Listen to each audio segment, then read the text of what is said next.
नमस्कार दोस्तों गुरुदेव प्रदीप मिश्रा जी ने अपनी भागवत में गुलाब के पुष्प का बहुत ही सुंदर सा उपाय शराब छुड़ाने के लिए बताया है। यदि कोई व्यक्ति अपने जीवन में इस उपाय को करता है तो उसके घर में कभी भी शराब रूपी समस्या जो है वो नहीं आएगी। साथ में यदि चल रही है तो धीरे धीरे करके आपको अवश्य निजात मिल जाएगी। दोस्तों, एक गुलाब का फूल मात्र आपके जीवन को वो चमत्कार से भर देगा और शराब रूपी समस्या से आपको निजात दिलाएगा। जैसा कि परम पूजनीय गुरुदेव जी हमेशा ही अपनी भागवत में चमत्कारों को लेके आते हैं, अपने मुखवाणी से उन चमत्कारों जो चमत्कार हुए होते हैं उनको पढ़कर बताते हैं। तो दोस्तों, आज श्री गुरुदेव जी ने अपनी भागवत में गुलाब की जिस उपाय के बारे में वर्णन किया है तो मैं आप लोगों को बताने जा रही हूँ। लेकिन दोस्तों, गुरुदेव ये कहते हैं किसी भी जानकारी को जानकर यदि हम करते हैं तो हमें उसका अनंत गुना लाभ मिलता है। दोस्तों, वीडियो को शुरू करने से पहले मैं मेरे आराध्य श्री लक्ष्मी नारायण को मैं कोटि कोटि प्रणाम करती हूँ, मैं उनको कोटि कोटि नमस्कार करती हूँ। दोस्तों, कहते हैं कि परम पूजनीय गुरुदेव प्रदीप मिश्रा जी ने अपनी मुखवाणी से जाने कितनों के बड़े बड़े रोग और जाने कितनों के बड़े बड़ी परेशानियां जो है वो क्षण भर मात्र में खत्म कर दी है। भगवान श्री शिवलिंग से उपाय मात्र बताते हैं और व्यक्ति अपने जीवन में करता भी है, तभी उसका हमें परिणाम भी देखने को मिलता है। यदि आप अपने जीवन में इस परिणाम को देखना चाहते हो तो आप लोग प्लीज वीडियो को बहुत ही ध्यान से देखिए और हर बात आप बहुत ही बारीकी से सुनिए, क्योंकि बारीकी से जब हम लोग किसी बात को सुनते हैं तो कोई भी चूक हम लोगों से नहीं होती है। इसके साथ ही मेरी प्यारी माताओं बहनों से मेरी ये भी विनती रहेगी, यदि आप लोग चैनल पर नए हो तो प्लीज चैनल को सब्सक्राइब करके अवश्य जाइएगा, क्योंकि मैं आप लोगों के लिए बहुत ही सुंदर आसान से उपाय लाती रहती हूँ और अपनी हर बहन को खुश करने का एक प्रयास करती रहती हूँ। इसी के साथ दोस्तों, आप लोग कमेंट बॉक्स में श्री शिवाय नमस्तुभ्यम श्री लक्ष्मी नारायण का प्यारा सा कमेंट अवश्य करके जाइएगा। साथ में आप लोग प्लीज एक यदि संभव हो जाए तो ये भी कमेंट कर दीजिए आप किस जगह से मेरी वीडियो देख रहे हैं, जिससे मुझे और भी ज्यादा खुशी होती है।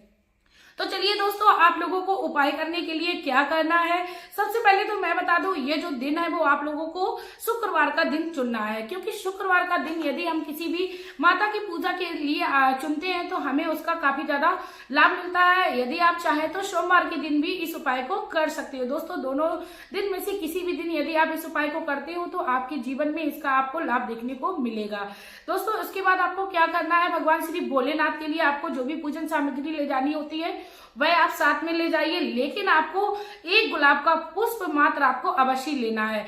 उस पुष्प का दोस्तों आपको क्या करना है मैं आप लोगों को बहुत ही अच्छे से बताऊं, क्योंकि भगवान श्री शिवलिंग के आपने सुना होगा गुरुदेव की मुखवाणी से, भगवान श्री शिवलिंग के चारों तरफ भगवान श्री शिव परिवार होता है, मतलब समस्त परिवार उनका शिवलिंग में विराजमान होता है। तो आप उनके लिए पूजन सामग्री ले जाइए, लेकिन आप जो एक गुलाब का फूल लाई थी दोस्तों, उसको आपको किस प्रकार प्रयोग करना है बहुत ही सावधानी से आप सुनिए। आपको क्या करना है, आपको उस गुलाब को अपने घर पर लाना है। उसके बाद आप एक गुलाब की आप पत्ती निकालिए, उसको आप 4 बार फोल्ड करिए। दोस्तों, एक गुलाब की पत्ती आपको 4 बार फोल्ड करनी है, क्योंकि गुरुदेव कहते हैं जब हम लोग उस गुलाब की पत्ती को 4 बार फोल्ड करते हैं तो हमारा जो बचपन, हमारी जवानी, हमारा बुढ़ापा और मरने के बाद जो हम लोगों को भगवान से मोक्ष की प्राप्ति की कामना होती है, उन कामनाओं की हमारी जो भी इच्छा होती है वह पूर्ण होती है। तो आप हमारे अपने जीवन में जो शराब रूपी समस्या चल रही है उसका भी आप नाम लेते जाइए, उस व्यक्ति का भी नाम लीजिए। साथ में आप अपना पूरा ध्यान जो है वो अपने घर की समस्या में लगाइए और श्री माँ गौरा से आप विनती करते हुए जाइए और 4 पट्टियों को आप फोल्ड करके एक माला में पिरो लीजिए। दोस्तों, काफी बार हम लोगों ने देखा होगा कि पत्तियों की माला बनाई जाती है, जो पत्तियां होती है उनको 4 बार फोल्ड करके गांठ लगा लगा के जगह जगह कर उनको माला बनाई जाती है। दोस्तों, यदि संभव हो जाएगा तो मैं स्क्रीनशॉट दे दूंगी आपको किस प्रकार माला बनानी है।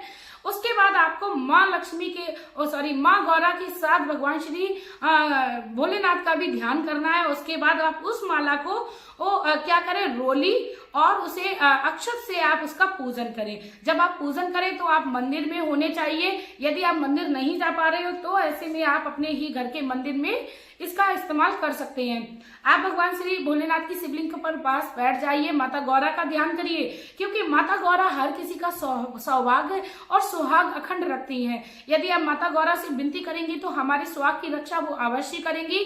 और शराब रूपी जो समस्या चल रही है, क्योंकि सुहाग की रक्षा जरूरी नहीं है किसी बीमारी से किया जाए। दोस्तों, शराब जैसी समस्या भी बहुत बड़ी अपने आप में बीमारी है। जब किसी महिला का पति जब शराब को पीने लगता है तो उसका जीवन जो है वो नर्क की तरह होने लगता है।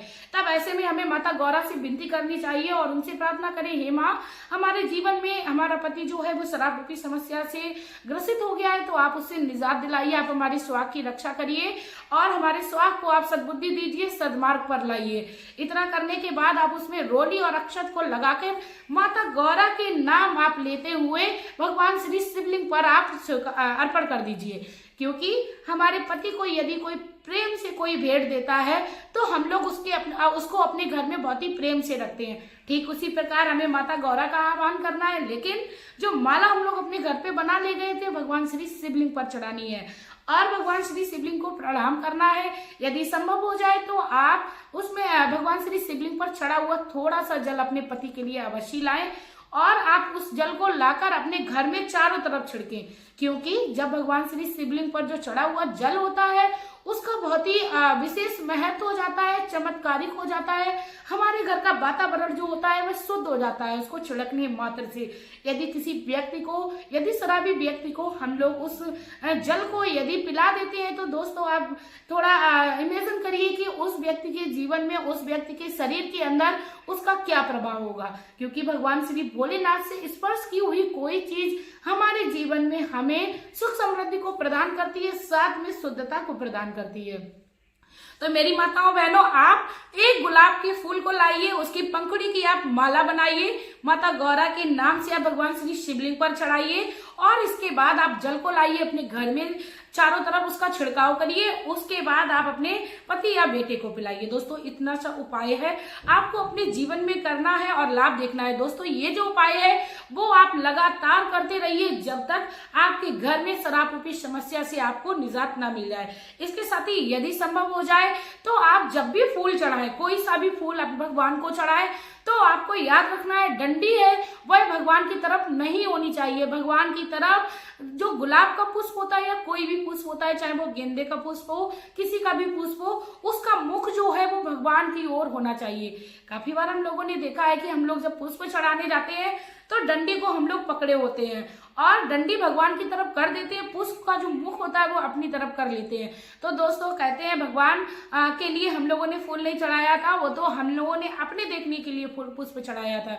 यदि हम लोग भगवान को पुष्प चढ़ाते हैं तो गुरुदेव कहते हैं कि हमेशा ही पुष्प का जो मुख है वो भगवान की तरफ होना चाहिए। दोस्तों इन छोटे छोटे कार्यों को यदि हम लोग अपनी पूजा में परिवर्तित कर लेते हैं तो दोस्तों भगवान हमें प्रसन्न होकर उसका हमें लाभ अवश्य देते हैं। इसी के साथ दोस्तों मैं अब आप लोगों से रिक्वेस्ट करना चाहूंगी, यदि आप लोगों को एक गुलाब मात्र का उपाय अच्छा लगा हो तो प्लीज आप लोग मेरे चैनल को सब्सक्राइब करने के साथ वीडियो को शेयर कर दीजिए, क्योंकि आपके आसपास कोई भी माता बहन इस दुख से दुखी ना रहे।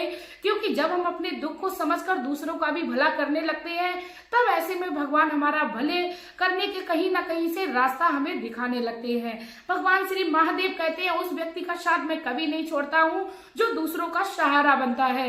इसी के साथ दोस्तों मैं भी आप लोगों से रिक्वेस्ट करना चाहूंगी कि आप लोग प्लीज शेयर करने मात्र से अपने जीवन में इस फल को पाइए, इस चमत्कार का अनुभव करिए। इसके साथ ही दोस्तों मेरा भी यही प्रयत्न रहता है कि आप लोगों तक मैं बहुत ही आसान से उपायों को पहुंचाती रहूं, जिसको हर महिला, हर बहन, हर माँ अपने जीवन में आसानी से कर सके। क्योंकि दोस्तों मैं भी लक्ष्मी नारायण से यही विनती करती हूँ, हे मेरे लक्ष्मी नारायण, मैं जिस भी बहन को ये उपाय बताऊं उसके जीवन को आप खुशियों से भर दीजिए। क्योंकि दोस्तों मेरे पास कुछ भी नहीं है, सिर्फ और सिर्फ सुझाव देने की अलावा। भगवान ने यदि मुझे इस लायक बनाया है तो मैं अपने आप को बहुत ही ज्यादा भाग्यवान समझते हुए आप लोगों तक आसान से आसान उपाय पहुंचाती हूँ और भगवान की शरण में ले जाने के हर संभव प्रयास करती हूँ।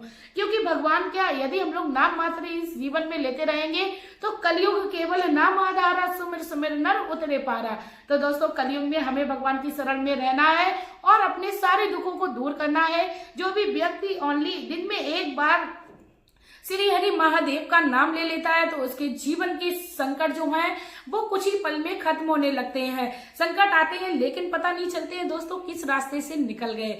इसी के साथ दोस्तों अब मैं वीडियो में आप लोगों से लेना चाहूंगी विदा। आपका प्यार और कीमती समय देने के लिए धन्यवाद।